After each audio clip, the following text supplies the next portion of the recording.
right now we have Tori. If Tori will stand. Tori is the director of Bloom, and she's been the director for she started it 8 years ago. But she's been involved with counseling adolescents in addiction for more than 25 years. And then we also have Haley, who's going to talk to us, and Emma. If you guys could just stand. Haley and Emma. They're going to also talk to you guys about their journey over the years. So let's give a warm welcome for Tori, Haley, and Emma. I've been told that Tori projects her voice, so she may not even use this microphone. Oh no, I probably will. Can you guys hear me? You guys can hear me without the microphone? Yeah? Anybody not able to hear me? No? Okay, all right, then I won't use the microphone. So, as she said, my name is Tori, and I just want to let you know, all of you young ladies that were like, do I have to give up my phone for the next hour? So the program that I oversee, that I direct, is a residential program for 3 to 5 months. And all the young ladies that come in there have no electronics for 3 to 5 months. Can you imagine? It's terrifying, right? What's your name? What is it? Sky. Sky? Sky. Sky. Sky. Sky. Okay, you guys can hear me, but I can't hear a word. So, can you imagine 3 to 5 months without social media, without a phone, without anything like that? That's a long time, right? So this should be no problem. You've got an hour, okay? So what we really want to talk about is some of the lies that you guys are told all the time. And a lot of it has to do with the phone and social media, but what are some lies that you guys can tell you guys are being told? Can you think of any? Can't think of any? Oh, like that, like alcohol is like good in like moderation or like. Okay, so that's a lie that alcohol is good in moderation? Well, not that like necessarily like that. It's like that is like a thing that you should be like indulging. You don't have to control something like people.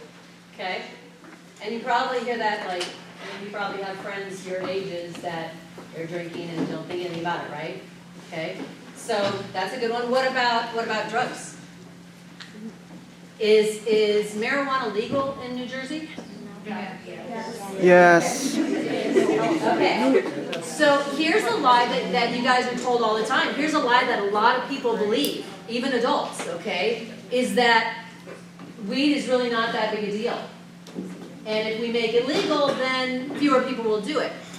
Well, unfortunately, that's a lie.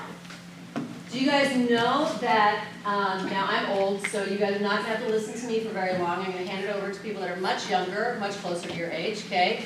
But did you know that the weed when I was your age had 3% THC? Do you know what THC is? It's the part of weed that is like hallucinogenic. It's the part that people get high for, okay? It had 3%. Does anybody want to guess what it is now? Like 25%. Okay. Anybody else want to guess? 60%? Pretty darn close. Almost 80%. So what does that mean? When I was young, okay, and full confession, never smoked weed, never had any desire to, never did drugs, okay? But 3%, you want to eat Doritos, okay? At 80%, anybody that says that you cannot overdose on weed, they're lying to you.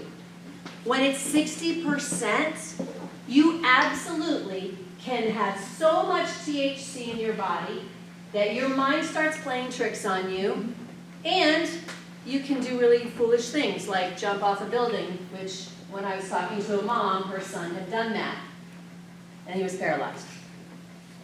So somebody that lies to you and tells you that you cannot overdose on weed, they're lying, okay? What about edibles? You guys heard about edibles? I'm sure you have, right? Okay. So some people say, well, edibles, they're not really that big of a deal. You know, like gummy bears and, you know, packaged like Pop-Tarts, but actually the name is Pot-Tarts. Don't know if you're aware of that. Okay?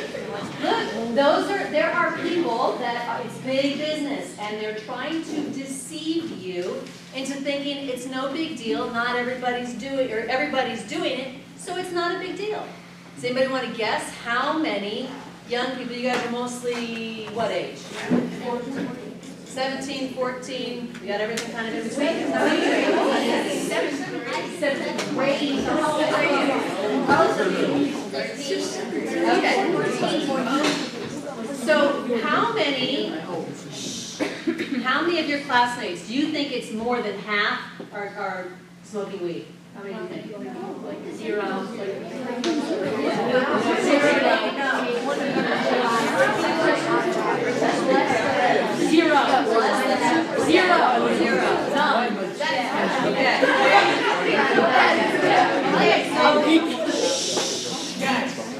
A lot of people, I hear a lot of girls say, well, everybody's doing it. It's not that big a deal. Do you know that as a senior in high school, which you guys have a few more years, less than half are smoking weed. Less than half are doing drugs. So if somebody says, it's not a big deal, everybody's doing it, that's a lot. Okay? Let's talk about social media. So how often do you guys run into cyberbullying?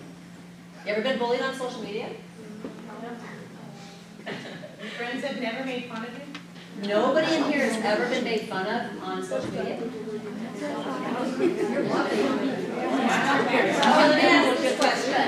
me ask this question. Is it just normal that you say junk about people on social media and they say stuff about you too? Is it just normal? That's part of it? Okay. That's actually bullying. Okay? And people have gotten a lot worse at it because they can do it without, like, I'm talking to you, I would never say anything mean to you. First of all, I don't know you. You seem very pleasant. But I wouldn't say anything mean to your face. But behind a screen, I can say whatever I want. Because I don't have to face her looking at me hurt. Right? So cyberbullying is a very real thing. Okay? Now, mostly young ladies, but not exclusively. You want to know what else is one of the biggest problems on social media? Wait, who said posting what?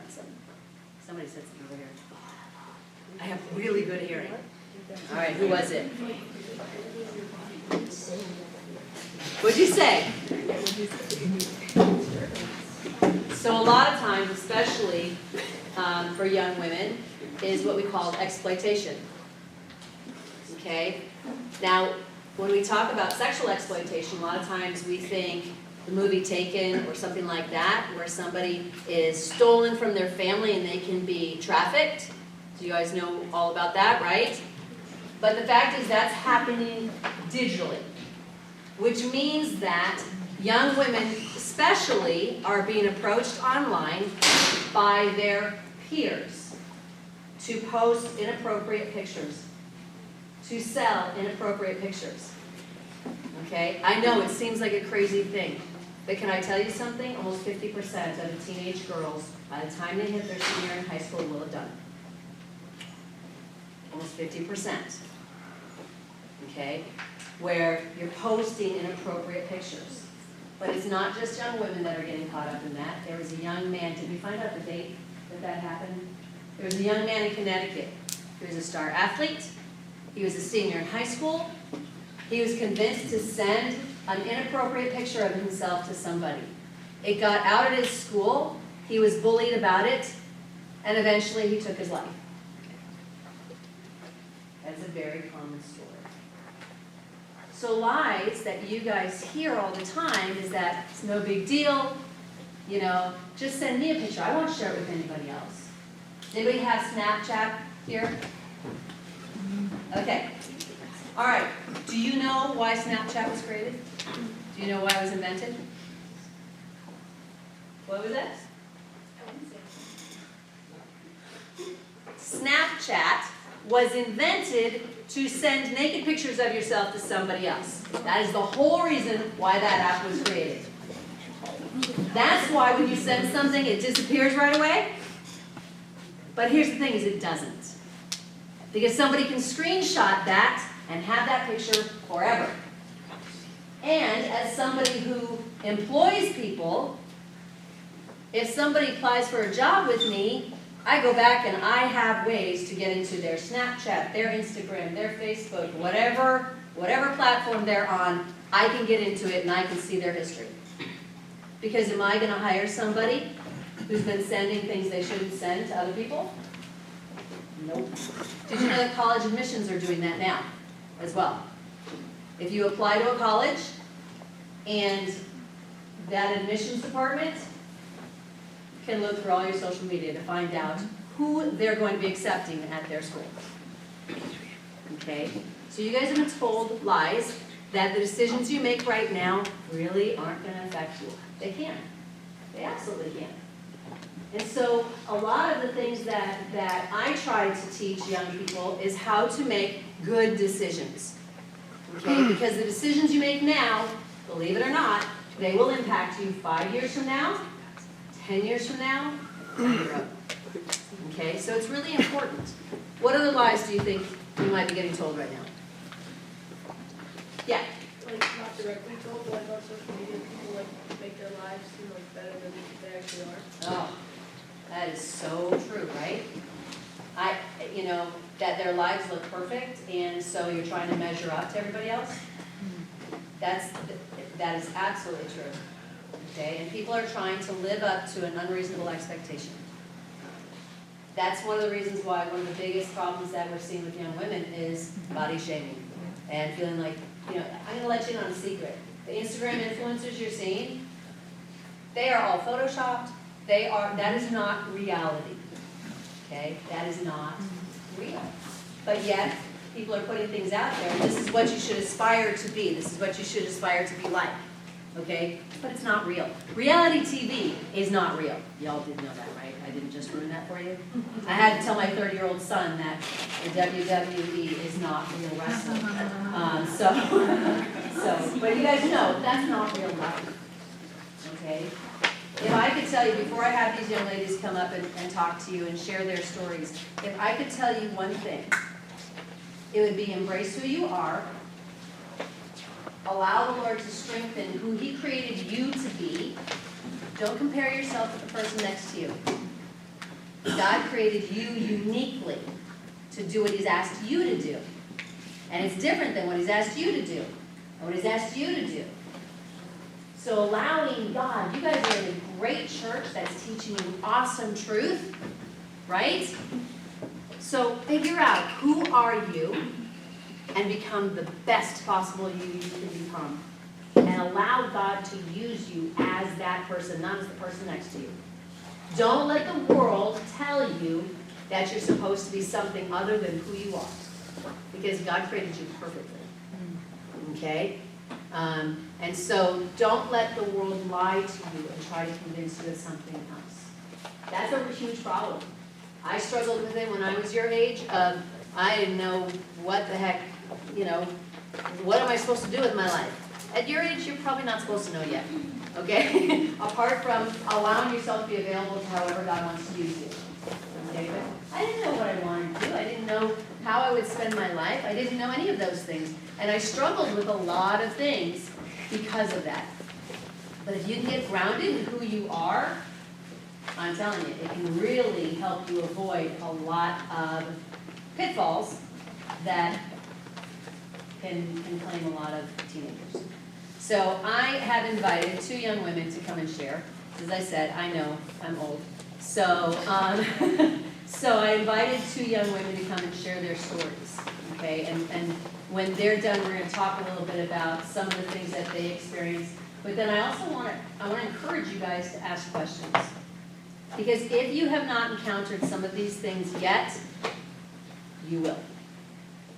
If you have not seen friends that have made bad decisions yet, you will. If you have not been confronted with whether or not you're going to make a bad decision yet, you will. I went all through high school without ever being asked if I wanted to use drugs. When I got to college, first time I was asked. Okay? So if you haven't been confronted yet, you will. You need to know how you're going to respond. And so I'm going to have Emma come up and share. I'm going to let Emma introduce herself, but Emma works with the girls at Bloom. She is one of our case managers and counselors there, and wasn't always looking that way. So I'm going to have her share.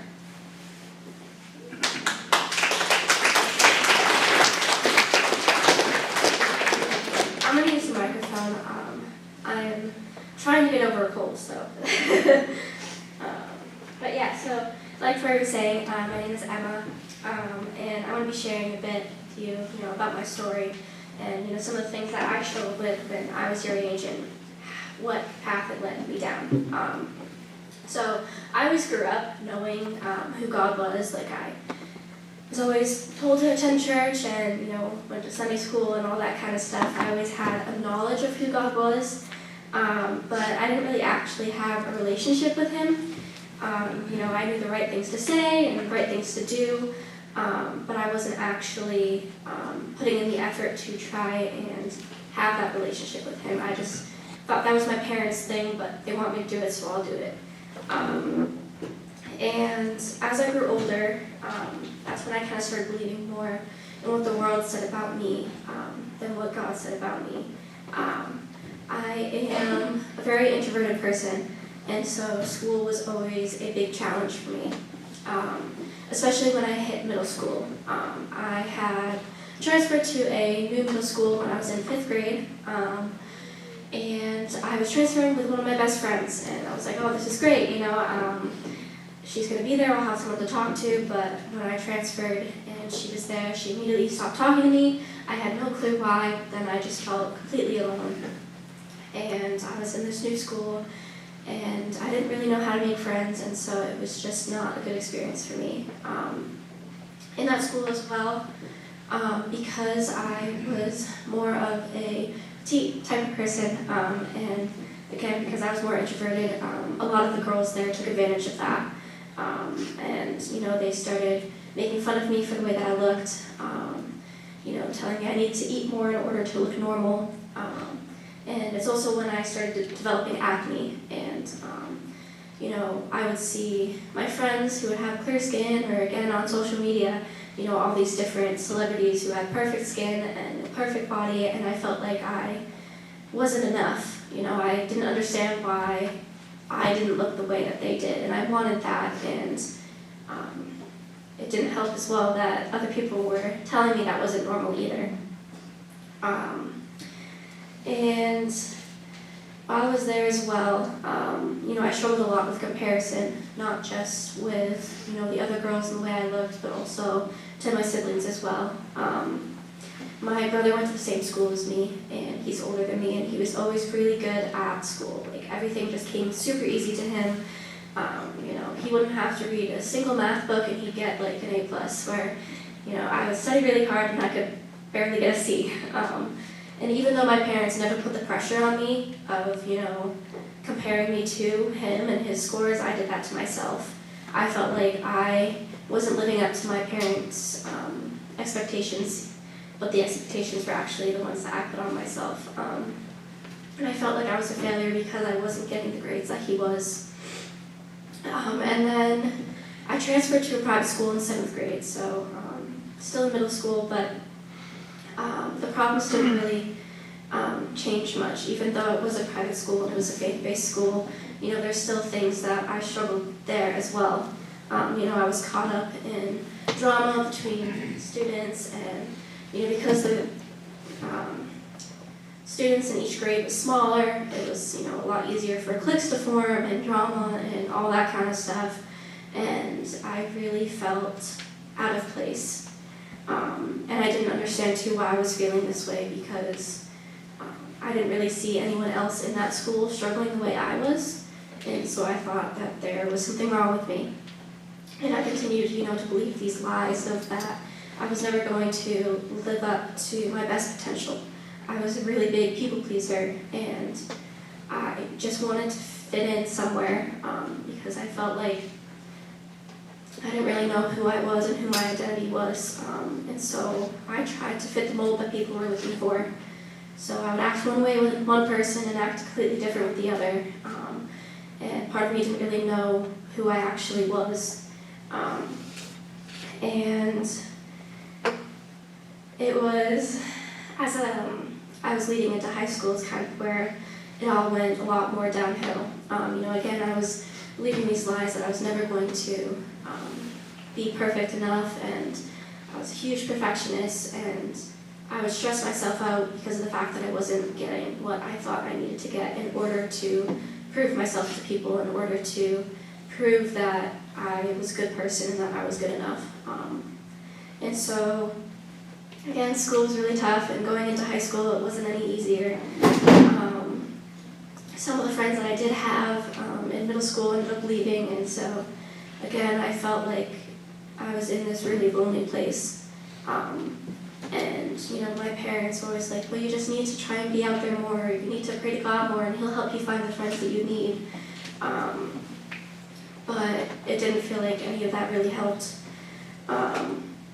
And 10th grade was kind of when everything started to really impact me. All the lies that I was believing before and all of the things that I was putting on myself really started impacting me when I entered 10th grade.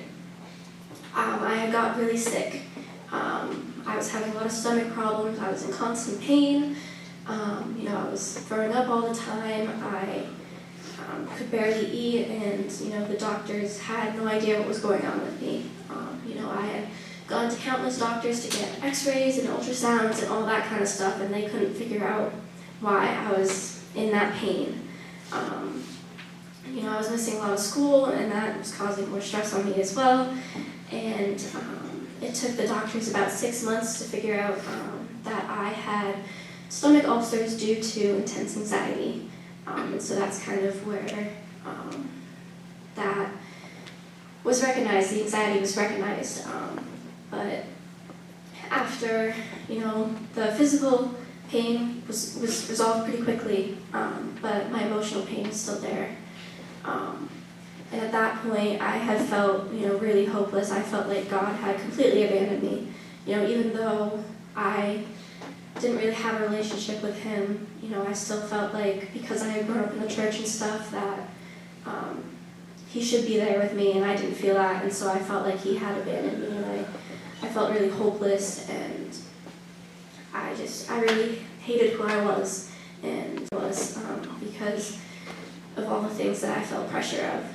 And so in 11th grade, I missed about half of my school year due to being in 6 psychiatric hospitals for depression, anxiety, self-harm, suicidal tendencies.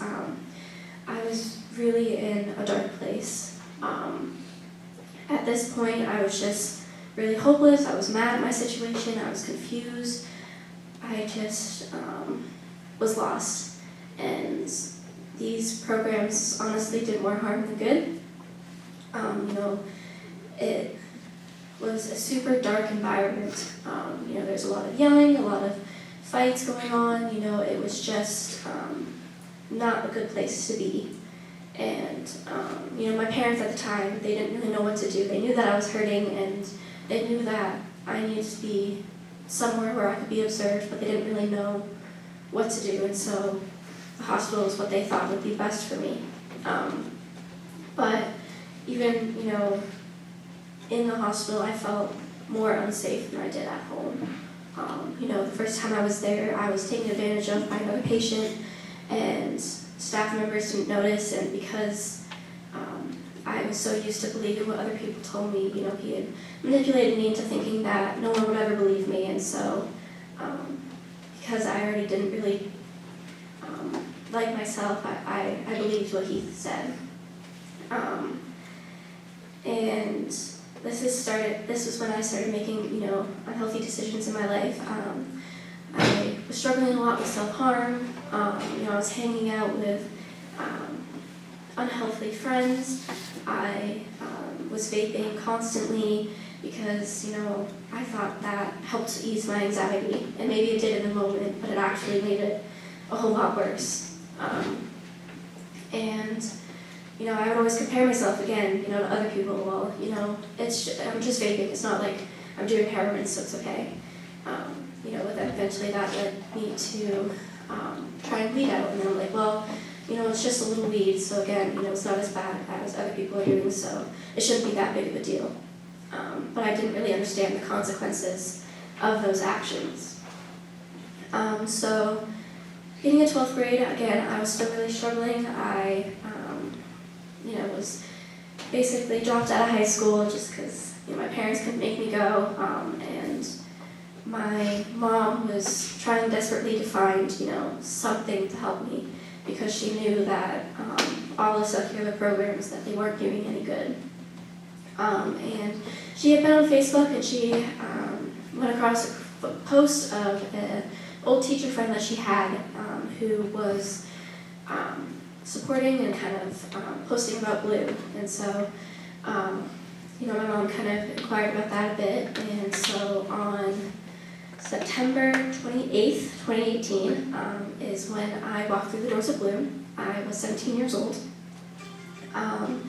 And because I had been in so many programs in the past, I got pretty good at kind of putting on a fake persona and thinking, it's a 3 to 5 month program. I'll just fake it till I make it, get out in 3 months, and not have to deal with this anymore.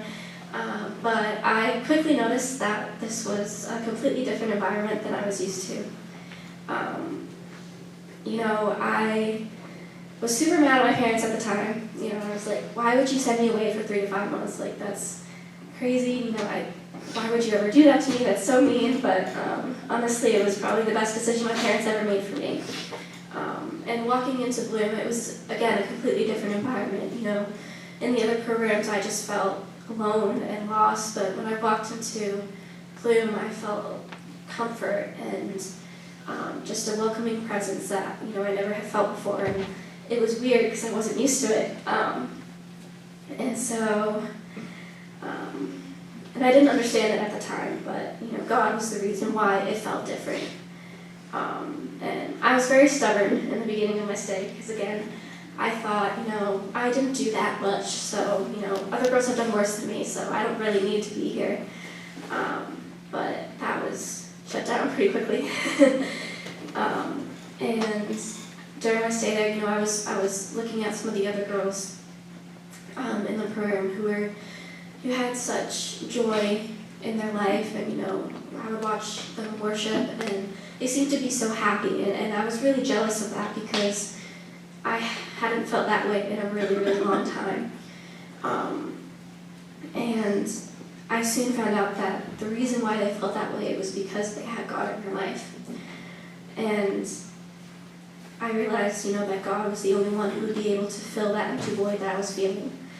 And so I ended up going to my counselor, and I asked her if she could lead me in a prayer to follow Jesus, and she did. And immediately after, I just felt this overwhelming peace and joy that I never felt before, in my life. And, I couldn't understand it, but I knew that it wasn't me, and it wasn't anything I did. It was what God was going to be doing, in my life. But just because that happened, it didn't mean that it solved all my problems right away. There was still a lot of work that I had to do. I had to face a lot of the lies that I was believing about myself and about my identity, and, start believing what God said that I was, and that I was a child of God, and that I'm fearfully and wonderfully made, and, that I'm made in His image and all that kind of stuff. Again, I had heard it before, but I didn't really know how to believe it. And Bloom was able to challenge me in those areas. Excuse me. So, again, while I was there, I really learned how to truly walk in freedom. I had felt captive by the lies and the labels that the world had put on me for so long that I didn't think I would ever overcome them. But there was a verse while I was in Bloom that really stood out to me. It's one of my life verses. It was John 8:36, and it says, "For who the Son sets free is free indeed." And it was just really impactful to me because it assured me that, Jesus set me free from everything that I was struggling with, and that as long as I followed him, I would be free. There wouldn't be, any strings attached. I would be free. And so God also restored my relationship with my parents, which was a big thing for me because, again, I was very resentful towards them, and God was able to restore that relationship with them, and I now have, an awesome relationship with my parents that I thought I would never have. And there's still challenges, when I was in Bloom. I was going home for a Christmas visit, and while I was there, my grandpa ended up passing away right before I got to visit him. And this was the first time I ever really dealt with loss in my family, and I, didn't really know what to do. But I was fortunate enough to come back to Bloom. I didn't feel fortunate at the time, but coming back to Bloom after that experience, I was taught how to handle my grief, and taught just really how to be comforted in those types of situations. And so that was a huge blessing to me because I think if I hadn't had that, that would have gone in a different direction. And so January 25th, 2019 is when I graduated from Bloom. It was, one of the most impactful days of my life because, again, I was never really good at completing anything, and I thought that I would never complete anything. And so the fact that I was able to complete a program and, really see change in my life really spoke a lot to me. And so, I went back home, but again, life isn't always perfect, and it's not easy to walk out your faith sometimes. And it got to the point again, where I started relying a bit more on my own strength, thinking that I could do it, falling back into some of my old habits. And I ended up back in another program. And even though I had ended up back in another hospital, God was still with me, and He actually used that experience as kind of a wake-up call for me. He basically said that if I continued to try and live my life my own way, then I would never actually be free, and that this would be my life, and I didn't want that for myself. And so I ended up staying back a year to redo my senior year, and even though half of it was spent online due to COVID, it was a great experience for me to be able to enjoy that and really have a senior experience that I didn't have before I went to Bloom. And it was then too that I felt led to come back to Bloom and do an apprenticeship. And so I was there for 6 months, and again, it was such a great learning experience for me. I was able to learn the ins and outs of the program, the behind the scenes kind of stuff. I wasn't a student anymore, so I got to help out in some areas, but it also taught me a lot about leadership skills and servanthood and how to give back to the program that helped me, when I attended. And that's where God had kind of placed on my heart that He wanted me to help teen girls, specifically with counseling and everything, be able to minister to them the way that Bloom had ministered to me.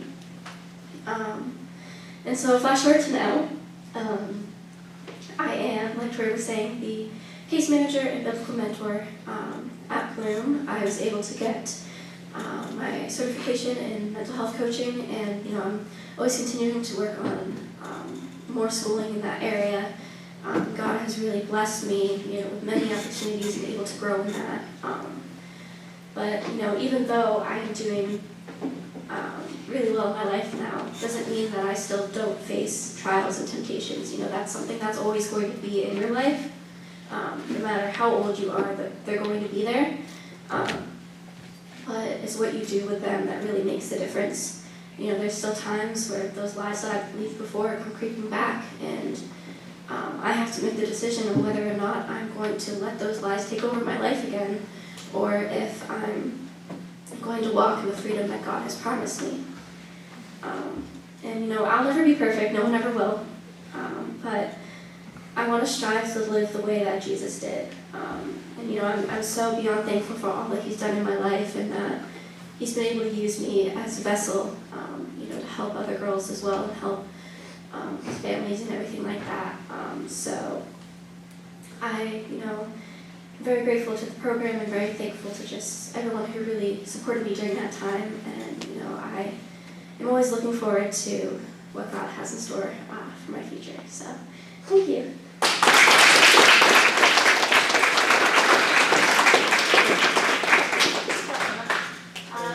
Start off, I want everyone to stand up.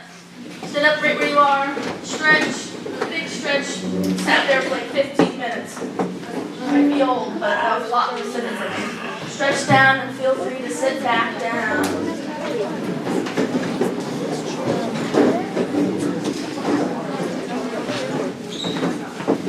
You guys are amazing listeners. When I was your age, I could not sit there for that long. Great job, everyone. So again, my name is Haley. I am 20 years old. So to give you a little bit backstory on me, I never grew up in a Christian home. Never really had any type of faith. My family was atheist, so they didn't believe in any higher power or anything. So I didn't have that. My family was kind of a hot mess when I was little. My mom and dad at the time were into drugs and alcohol. My dad ended up leaving me and my sister and my mom when I was very young. At the age of 5, my mom met my stepdad, and I thought that I was the luckiest person. I had a new dad, and I was so excited. I had another sibling, a little brother, and I was so happy. I thought that I finally found my father figure. Then about a year later, everything was going good, but then we found out that my stepdad was an alcoholic, and it turned out he had been being very abusive towards my mother in that year, and then he started being abusive towards me and my siblings. For the next 10 years, my mom stayed with him, and the abuse continued and started to get even worse. Throughout that 10 years, my mom started checking out. She wasn't a parent anymore. And I had to feel like I had to step up. I had to be the mom. I had to take care of my younger and even my older sibling. And I had to be the one to take the abuse from my stepdad to protect everyone else. So it was very difficult. I was struggling so much at such a young age with many things. But if you saw me at school, you would never know that. We talked about earlier how people fake things on social media and make you think that their life was perfect. That's what I was doing, but at school. I had an amazing relationship with all my teachers. I was a high honors student, and I had so many friends, and no one knew what my life was when I got home. No one knew what I was going through or what I was struggling with. And that's what I believed I needed to do. By the time I was about in your guys' grade, I was in 7th grade, when I finally decided that this isn't fair and I don't want this anymore. I don't want to be a mom when I'm in 7th grade to my younger brothers and older sister. I don't want to be that good student anymore, and I don't want to be that person. I want everyone to finally know what is happening and how I'm feeling. But at that time, when I finally decided to open up and try to tell people what was going on and how abusive my household was, it felt like no one was listening. So I met a boy. It all starts with a different person, right? Whether it's a boyfriend or a girlfriend, I met a boy, and he was 7 years older than I was. So take your age in 7th grade and add 7 years to that. Yeah. I met a boy, and things went downhill quick. My mom knew I was dating these older boys. She didn't care. People knew, didn't say anything. My friends knew, didn't say anything. So I just continued. He was much older than I was, so I was introduced quickly to things that no one my age should have been introduced to. started doing drugs, started vaping a lot, so that was the norm in my school, my public school, vaping. I was very depressed. My boyfriend ended up being abusive towards me too, so I experienced abuse from my boyfriend and abuse from my stepdad. So I was in a whirlwind of darkness. I believed that no one could ever love me, that no one wanted to help me. I believed that I was unfixable. Believed that I would always remain this hopeless mess. So as I was growing into this deep, dark pit, I started to get more anxious, I started to get more depressed, I started self-harming heavily, and funny thing about when you start getting into this sin is that you think you have control. You think, okay, I will give a little here, but I won't let it get too far. I can't count how many times I said to myself in both my addictions and in my self-harm, okay, I'm not going to cross this line. I'm not going to self-harm above the legs. Stick to the legs, I said. And then the next thing I knew, I got to that line and I crossed it. The enemy has a funny way of fully and utterly consuming you if you give him a little. There's no such thing of giving in to a little sin, because the next thing you know, you're going to give in a little more and a little more and a little more. And you end up in this dark pit. So whether you're struggling today, or whether you might struggle in a couple of years, just know, whatever little sin you're giving into now, there's always the opportunity of you giving in a little more, a little more, a little more. So, in my testimony, I was completely and utterly confused of who I was. I had no clue who I was anymore. And I walked around like a zombie. And I was so unhappy. And then, finally, someone took notice of me. I was yearning for someone to finally notice what I was going through. And finally, someone did. My great aunt Lisa, an amazing, amazing woman. I absolutely love her. She has this amazing relationship with Jesus, which I absolutely hated. And she offered me to come live with her. She knew what my home life was. And she said, okay, pack up, come live with me and my husband. The only thing that was stipulation of me moving in with her is that I had to go to church. Now, I didn't care about going to church. An hour was an hour, right? I can sacrifice an hour of my life if it meant that I wasn't being abused in one area. So I packed up my house against my mom's will and I moved in with my aunt. Shortly after, my mom ended up moving away and she moved my brothers and they didn't tell me where they moved to. So I felt like I had no one but my boyfriend, right?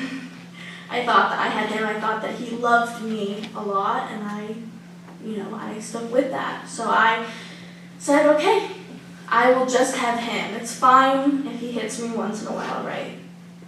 So I'll just stick with him. He says he's the only one that loves me, so I'll listen to that lie.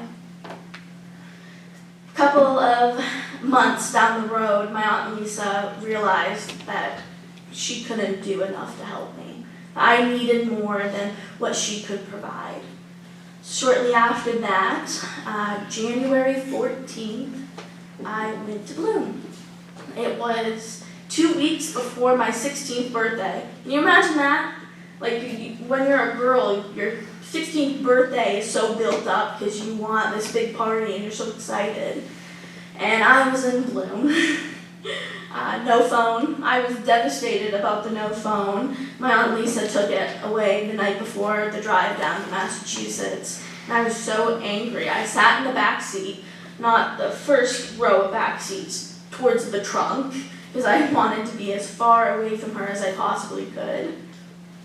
And I got to Bloom. The moment I stepped through the doors, I reconsidered me agreeing to go there. I thought, okay, I can just get back in the car and leave. But I went upstairs and I saw the staff members and I saw the students. And I saw something that absolutely amazed me and something that I really wanted. I didn't know what it was. It was this light. It was this lightness. Like, I felt like the moment I walked upstairs, I didn't have so much weight on my shoulders anymore. I had no clue what it was. Now looking back, I can tell you all that it was Jesus, but then I had no clue what it was. I ended up going through the program. About 2 weeks of me being there on my 16th birthday, I gave my life to Christ. And I decided to fully dedicate my life to Him. Now at that moment, it wasn't like all the lies that I was believing just went away. Unfortunately, that's not how it worked. I spent months of hard work unlearning what I had learned over 10 years. It's not an instantaneous thing. It's called the process of sanctification, right? Becoming more Christ-like. It's a process. And it's a process I'm still working through. There are still lies that I believe about myself that I know I shouldn't. But I have to remember new patterns. I have to forget the old way of life. I have to forget the old way of thinking. And so I learned all those tools and all those skills, and the biggest skill that I learned was to lean on Jesus heavily. I learned that there is hope for me. God had given me a promise as soon as I walked into Bloom. It was Psalms 34:18, and it says, "The Lord is close to the brokenhearted and saves those whose spirits were crushed." My heart when I walked into Bloom was in shambles. It wasn't even like Legos that you could put it back together. It was completely broken. But God, right? But God. He was able to put me back together, and He was able to bring me out of my pit of darkness and to put me on His firm foundation. And so that's the foundation I stand on today, and I work tirelessly every day to stand on that. I wake up and I say, today is a day that I'm going to learn something new, I'm going to grow closer to Him, and I'm going to work so incredibly hard to be the best I can and to forget those old lies. And so after Bloom, I graduated high school a year and a half early. I moved back down to Massachusetts to go to Bible college and to learn all that I possibly could about God. I was so hungry for His Word. And so I worked hard, tirelessly, I'm telling you, and I'm where I am today. I work at Bloom now. One thing about my family is that we did not have a lot of money growing up. We were very short, and my parents and my Aunt Lisa had a very hard time paying for the program. But because of the grace of God and people giving, and because of Tori, I was able to go into the program. And now I'm back at the program raising funds for girls that were like me. I work in a part of Bloom that's called Pedal Promotions, where I make t-shirts and I do engravings and I sell items so that it can go towards helping a girl go to the program. That helped me so much. And God is really working through that program. And when you guys pray, if it pops into your mind, I encourage you all to pray for Bloom. You know, Bloom is helping so many teen girls. Dozens at a time, so many. So I encourage you to pray for all of them who are in the program and to pray for the girls to come. Thank you.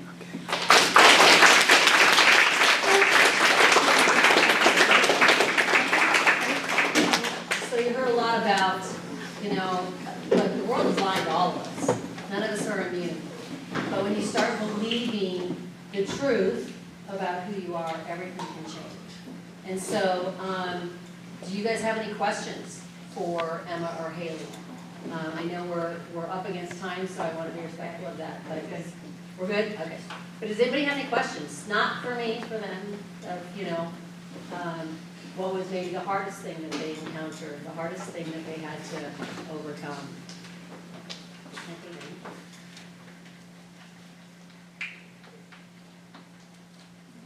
So I want to encourage you, yes. Did you have a question? I did. It's for both the girls. You mentioned that, you mentioned at some point you surrendered your life to God. You gave your life to Jesus. You actually prayed that He would come into your heart. And I was wondering, now that He lives in your life, maybe you can explain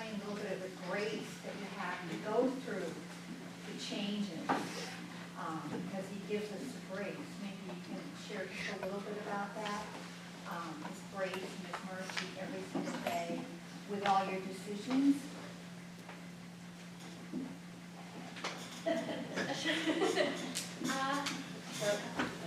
Yeah. Emma's soft-spoken, so. Yeah, sorry. For me, honestly, there's just been so many areas in my life where he has shown me a lot of grace and mercy. I didn't think that I was going to live to the age of 18, but because of his grace and showing me the decisions that I was making that it wasn't helpful in my life, I am here today, and again with my parents. I had a really rocky relationship with them to the point where I was barely talking to them, and they lost complete trust in me, and I didn't think that ever was going to be restored. But again, because of God, He was able to restore that, and I have a wonderful relationship with them. And there's just been so many areas, even in trials and tribulations that I have faced since then. He's still shown time and time again that He's greater than all the things that we are faced with. So,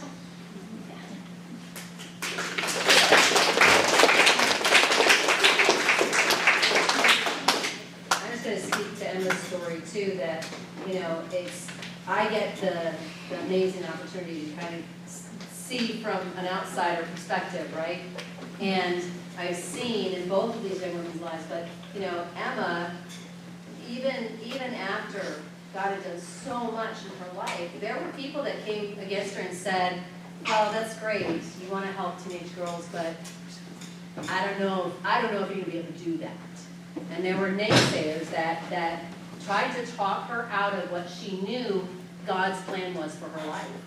And God's grace is, you know what, she didn't do a traditional route, but she's a board-certified mental health coach. She's continually getting different certifications in trauma-informed care and different things like that. And so when somebody says, you can't do that, God will never use you, you're not smart enough, you're not educated enough, you're not whatever, you look at them and say, you know what, you don't have the final say, God has the final say.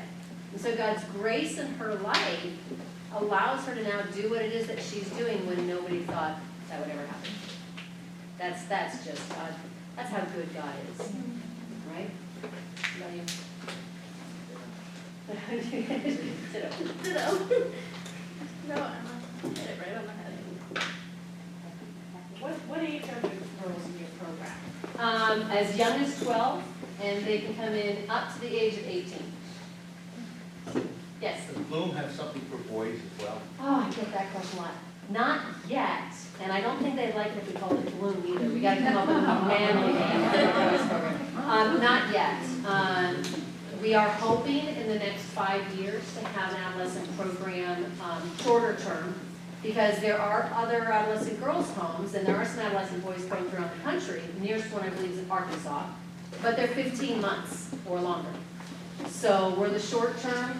The adolescent boys home we've already talked through will probably be about a 6-month program, 6 to 9 months. And I'm always asked, why would it be longer?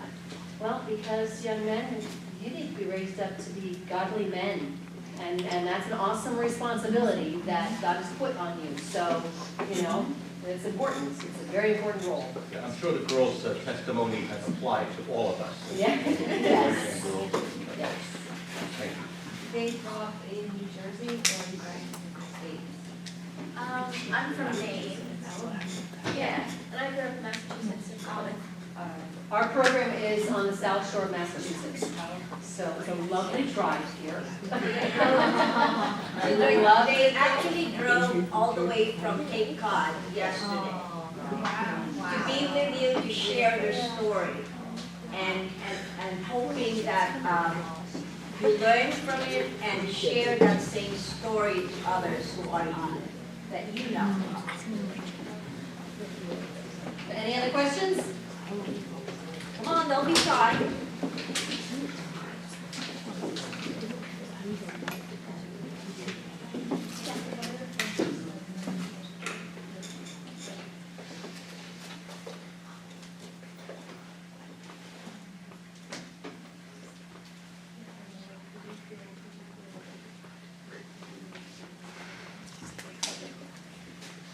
a great question to the two of you. What was the question? Question was about friendships and building friendships with others in the program. Yeah, so technically, you're not in the program to make friends. You guys are supposed to be focusing on yourselves and your own journeys. I did make a friend in the process. She became one of my best friends because I had to unfortunately cut off a lot of my friendships and relationships after the program. They weren't healthy. I made a lifelong friend when I was in the program, and she was a big rock for me as soon as I left. And then my friendships after the program were all healthier and all friends-based. Yeah, Haley went into the program right before the world shut down in 2020. And so they typically, the young ladies that are in the program, they get visits every 30 days. She did not get a visit for her entire program because couldn't come and go. So, But God used it. God uses everything. For my testimony, God really used COVID.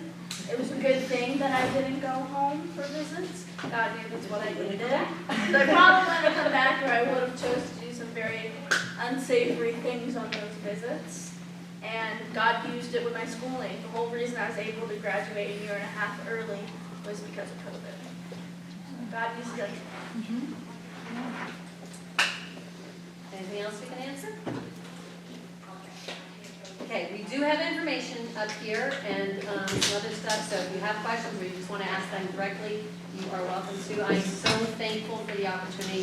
Thank you very much for inviting us here today.